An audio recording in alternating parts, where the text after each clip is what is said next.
ഇന്നലെ assistant salesman stage on exam കഴിഞ്ഞ് എൻ്റെ ക്വസ്റ്റ്യൻ പേപ്പർ കൈ കിട്ടിയപ്പോൾ ഞാൻ ആദ്യം വിളിച്ചത് ഞങ്ങളുടെ മലയാളം സാറിനെയാണ്. ഞാൻ വിളിച്ചിട്ട് പറഞ്ഞു, സാറേ നമുക്ക് എത്രയും പെട്ടെന്നൊരു ഫ്രീ മലയാളം ക്ലാസ് സ്റ്റാർട്ട് ചെയ്യണം. കാരണം അത്രയ്ക്ക് അടിയന്തര സാഹചര്യത്തിലാണ് ഒരുപാട് പേര്.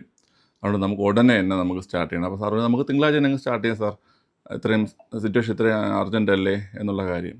പക്ഷേ ഈ ക്ലാസ് നിങ്ങൾക്കല്ല, PSC പഠിക്കുന്നത് നിങ്ങൾക്കല്ല, നിങ്ങൾക്ക് നന്നായിട്ട് മലയാളം അറിയാമെന്നാണ് എനിക്ക് ഇന്നലെ ക്വസ്റ്റ്യൻ പേപ്പർ കണ്ടപ്പോൾ എനിക്ക് മനസ്സിലായത്. ഇത് മറ്റേ ക്വസ്റ്റ്യൻ ഇടുന്ന സാറന്മാരുണ്ടല്ലോ, അവർക്കുള്ളതാണ് ഈ മലയാളം ക്ലാസ്. എന്തുമാത്രം മിസ്റ്റേക്കുകളുടെ ഒരു ക്വസ്റ്റ്യൻ പേപ്പറിൽ, അതും സ്പെല്ലിംഗ് മിസ്റ്റേക്കുകൾ, ചെറിയ ചെറിയ വാക്കുകളിൽ പോലും വിപരീത പദം എന്ന് പോലും എഴുതാറിഞ്ഞാത്ത ആൾക്കാരുടെ ക്വസ്റ്റ്യൻ ഇടുന്നത്. മറ്റേത് സുരക്ഷാ എന്ന് ചിലപ്പോൾ സുരക്ഷാ നയം എന്ന് പറയും, അത് പിന്നെ കുഴപ്പമില്ല.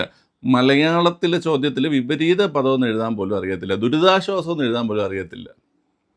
വളരെ മോശം, വളരെ മോശം കേട്ടോ. അപ്പോൾ അതുകൊണ്ട് ഞങ്ങൾ ഒന്നുകിൽ ഫ്രീ ക്ലാസ് മലയാളം ക്ലാസ് തരാം. അപ്പോൾ ആരൊക്കെയാണെന്നുള്ള കാര്യം എങ്ങനെയെങ്കിലും അറിയാൻ ഞങ്ങൾ ഫ്രീ ക്ലാസ് തരാം. അല്ലെങ്കിൽ ഈ മറ്റേ സുപ്രീം കോടതി ജഡ്ജിയേക്കാളും അല്ലെങ്കിൽ സുപ്രീം കോടതി ചീഫ് ജസ്റ്റിസിനേക്കാളും ശമ്പളം വാങ്ങുന്ന ഒരുപാട് കമ്മീഷൻ അംഗങ്ങളുണ്ടല്ലോ ഇവിടെ, അവരിൽ നിന്ന് മാസം ഒരു 500 രൂപ പിരിവ് വെച്ചിട്ട് എന്ത് ചെയ്യുക, മലയാളം ക്ലാസ്സും കൊടുക്കുക. അപ്പോൾ ആ ഒരു പ്രശ്നത്തിന് ചെറിയൊരു പരിഹാരം ഉണ്ടാവും. നിങ്ങളിങ്ങനെ ക്വസ്റ്റ്യനിൽ മിസ്റ്റേക്ക് ഉണ്ടാക്കിയിട്ട് അതൊക്കെ ഡിലീറ്റ് ചെയ്ത് കളയുമ്പോൾ അവിടെ കിടന്ന് തപ്പി ഈ ക്വസ്റ്റ്യനൊക്കെ തപ്പിപ്പിടിച്ച് വായിച്ച് അതിൻ്റെ ആൻസർ കണ്ടുപിടിച്ച പിള്ളേരാരാവും? ആരാവും? ഇതൊക്കെ തന്നെയാണ് പ്രശ്നങ്ങൾ. പക്ഷെ ഇതൊക്കെ പറയുമ്പം കുറേ തൊഴിലാളികൾ ഇപ്പോൾ വരും, ന്യായീകരണ തൊഴിലാളികൾ. എന്നാൽ നീ പോയി ക്വസ്റ്റ്യൻ ഇട്ട് വരാമെന്ന് പറഞ്ഞിട്ട് വേണ്ട കുറേ എണ്ണം ഉണ്ട് ഇപ്പോൾ, മനസ്സിലായി? ഇവിടെ ഇപ്പോൾ ഈ കമൻറ്റ് ബോക്സിൽ കാണാം, അവർ ഈ വീഡിയോ ഫുള്ള് കണ്ടു കാണൂലേ, താഴെ വന്നിട്ട് നിങ്ങൾ നോക്കിയത് കമൻറ്റ് ബോക്സിൽ അങ്ങനെ സംഭവം കാണും. എന്നാൽ സാറ് പോയി ക്വസ്റ്റ്യൻ ഇടുക എന്ന് പറഞ്ഞ് സ്ഥിരം സാറെന്ന് വിളിച്ചുകൊണ്ട് വരുന്ന ഒരു പയ്യുണ്ട്, അവർ ഇതിൽ വരാൻ ചാൻസ് ഉണ്ട്. ഓക്കെ, ഓരോരോ കോപ്രായങ്ങളെന്നേ പറയാൻ പറ്റത്തുള്ള കേട്ടോ. ഓക്കെ, ഈ പരീക്ഷ എന്ന് പറഞ്ഞാൽ ഇതിപ്പോൾ ഞാൻ തമാശയായിട്ട് പറഞ്ഞെങ്കിലും ഈ പിള്ളേർ എത്ര കാലം കൊണ്ട് എത്ര പൈസ മുടക്കിയാണ് ഈ പറയുന്ന പരീക്ഷയ്ക്ക് കൊണ്ട് തയ്യാറാകുന്നത്.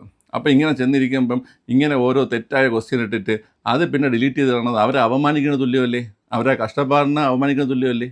ആണ്, 100% അങ്ങനെയാണ് കേട്ടോ. അതുകൊണ്ട് പ്രിയപ്പെട്ട PSCയോട് പറയാനുള്ളത്, ഇനിയെങ്കിലും ഇങ്ങനത്തെ മിസ്റ്റേക്കുകൾ ഒഴിവാക്കാൻ ശ്രമിക്കുക, മനസ്സിലായി? ഇതൊക്കെ വളരെ വളരെ ഒരു എന്ത് പറയാൻ, ഇതിനോട് വിശ്വാസം ഉള്ളതുകൊണ്ടാണ് ഒരുപാട് കുട്ടികൾ ഇപ്പോഴും ഈ പരീക്ഷയ്ക്ക് വേണ്ടി എന്തെങ്കിലും തയ്യാറെടുക്കുന്നത്. അപ്പോൾ ഒരു ഭരണഘടനാ സ്ഥാപനമാണ്, ഒരു കോൺസ്റ്റിറ്റ്യൂഷൻ ബോഡിയാണ്. അപ്പോൾ അതിൻ്റെ ഒരു സ്റ്റാൻഡേർഡ് ഒരിക്കലും കളയാതിരിക്കുന്നത് നമ്മുടെ ഒരു ഭരണ സംവിധാനത്തിന് നല്ലതായിരിക്കും കേട്ടോ.